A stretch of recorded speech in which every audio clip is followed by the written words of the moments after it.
Hey, what's up, you guys? It's Bloody Jacob here to bring you my weekly review of Game of Thrones. This week's episode was Season 5, Episode 8, entitled Hardhome. And, a little bit late with this review, but not as late as last week, that's for sure. And after seeing last night's episode, I started it at 2:30 in the morning, finished it a little after 3:30.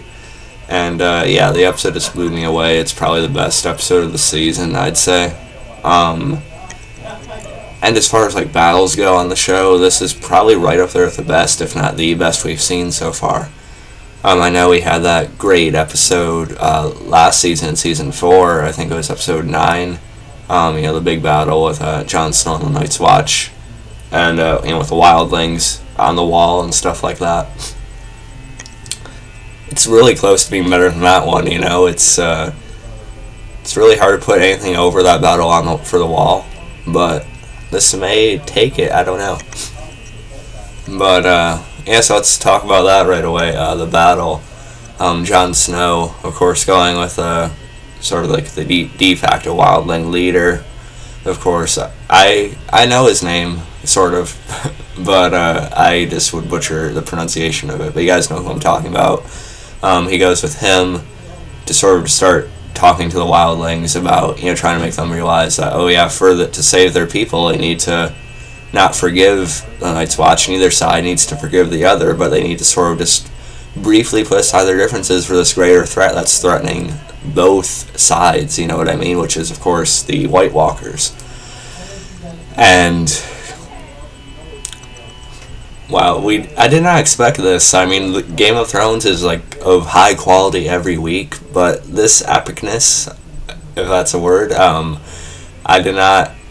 was not ready for that whatsoever. Just a surprise attack by the White Walkers and their undead army is completely insane. Like I said, I watched this episode late, so I did hear that Jon Snow fought a White Walker in this episode, but I didn't know that everyone would be fighting one left and right, or at least the undead army and stuff like that. I had no idea that would be one of the biggest battles of the series. So that was a real surprise for me. And even that first initial White Walker that came in and that killed the one that was sort of disagreeing with Jon Snow and stuff like that, the wildling. Jon Snow was fighting against him, looked pretty much the end for our guy that knows nothing. But of course, Jon Snow blocks it with his Valyrian steel sword. It's actually able to block it in the first place, and Jon Snow is able to kill the White Walker with it. And, of course, that tells us that, of course, the sword is made out of something special, which some of us knew already, but probably some of us are just being made aware of now.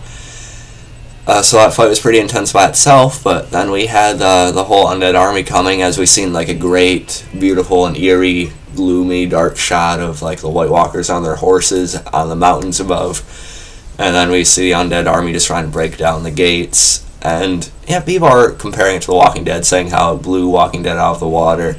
No, calm down, guys.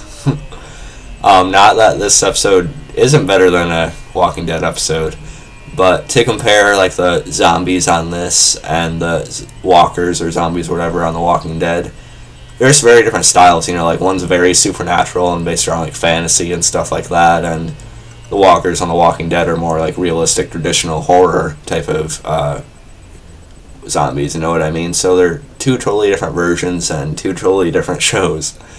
So really, just calm down with the comparisons, guys. You can enjoy them both. But anyway, just a really intense battle, really chaotic, and I just am amazed by the scale HBO is able to show with Game of Thrones at times.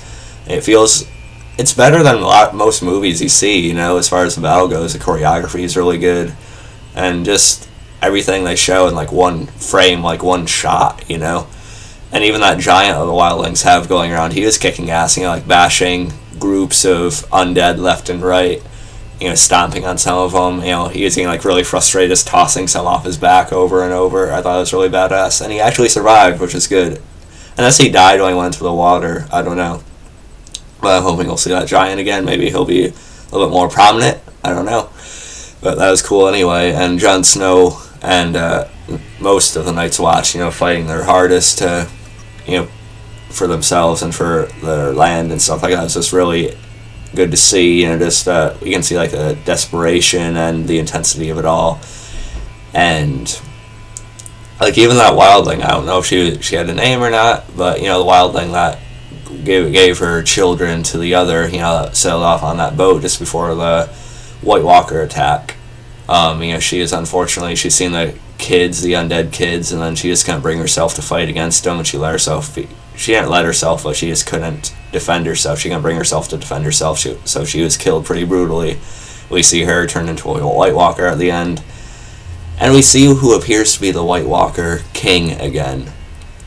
But we've seen him like briefly a couple seasons ago, I think. And him and Jon Snow sort of like stare at each other as Jon Snow and a few of the others are like sailing off on that one boat. And the king just like puts his arms up and he raises the army, like everyone they just killed from like all the wildlings, all the members of the Night's Watch they just killed, just come up undead, and now they're part of the army too. And so it's even more apparent now what they're facing. And is they only going to believe the scale of this when they get back to Castle Black or anything like that? Oh, wow. But yeah, just an amazing battle. Not enough I can say about it. And but besides that, we did have other things going on before that.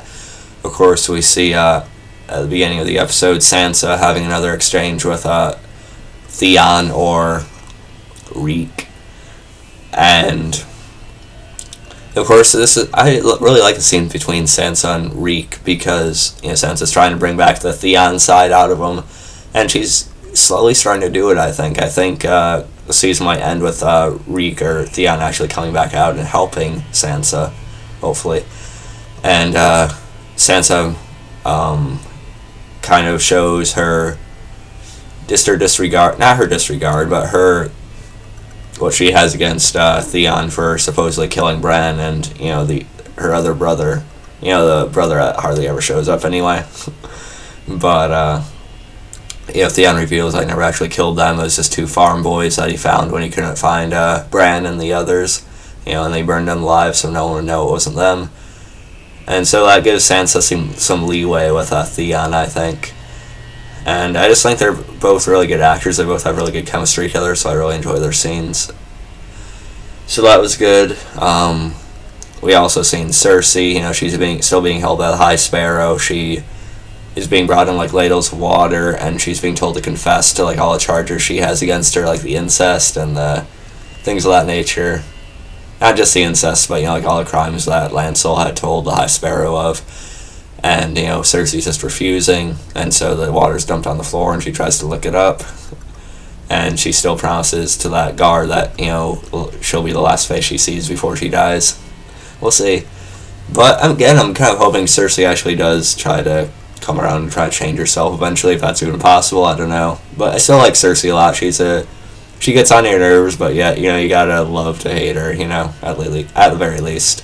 So that's good. And besides the whole battle thing, my favorite scenes of the episode are actually the scenes between Tyrion and Daenerys. Of course, seeing these two characters. Jacob? What? Dad and I are going to be outside waiting for you. Okay. Dad's going to clean the windows in the car. Okay. And we'll be waiting for you. I heard you. Sorry about that, guys. Again, that's what happens. I'm only 18. I still live with my parents. I apologize for that.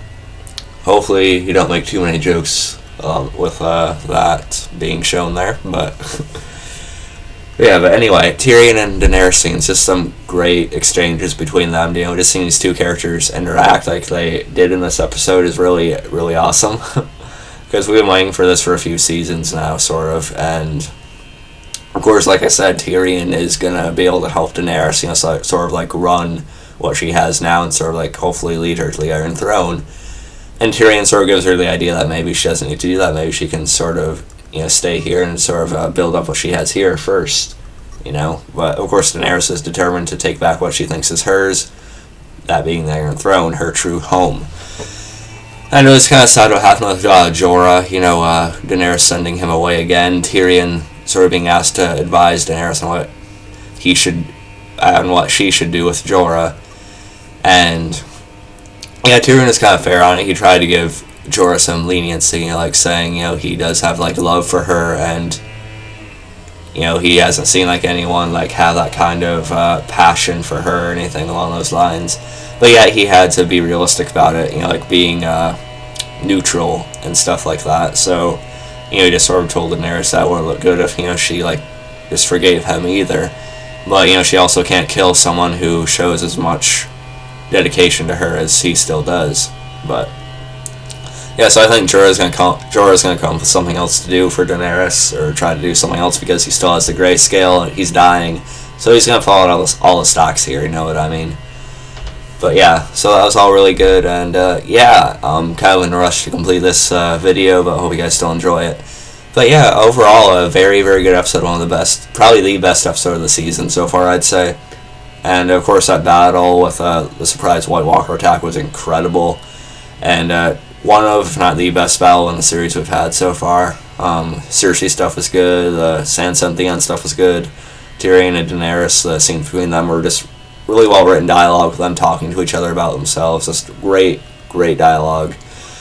And yeah, that's all I have to say about this video, guys, for the most part. But if there's anything else you guys didn't hear me talk about that I didn't really mention, or you just want to hear me discuss it more, feel free to leave a comment. We'd love to go over it again with you guys. And yeah, I'll catch you guys next time, hopefully for a Penny Dreadful review at some point this week. And maybe reviewing a certain Game of Thrones figure I might be picking up right when I leave here. But yeah, catch you guys next time, and peace.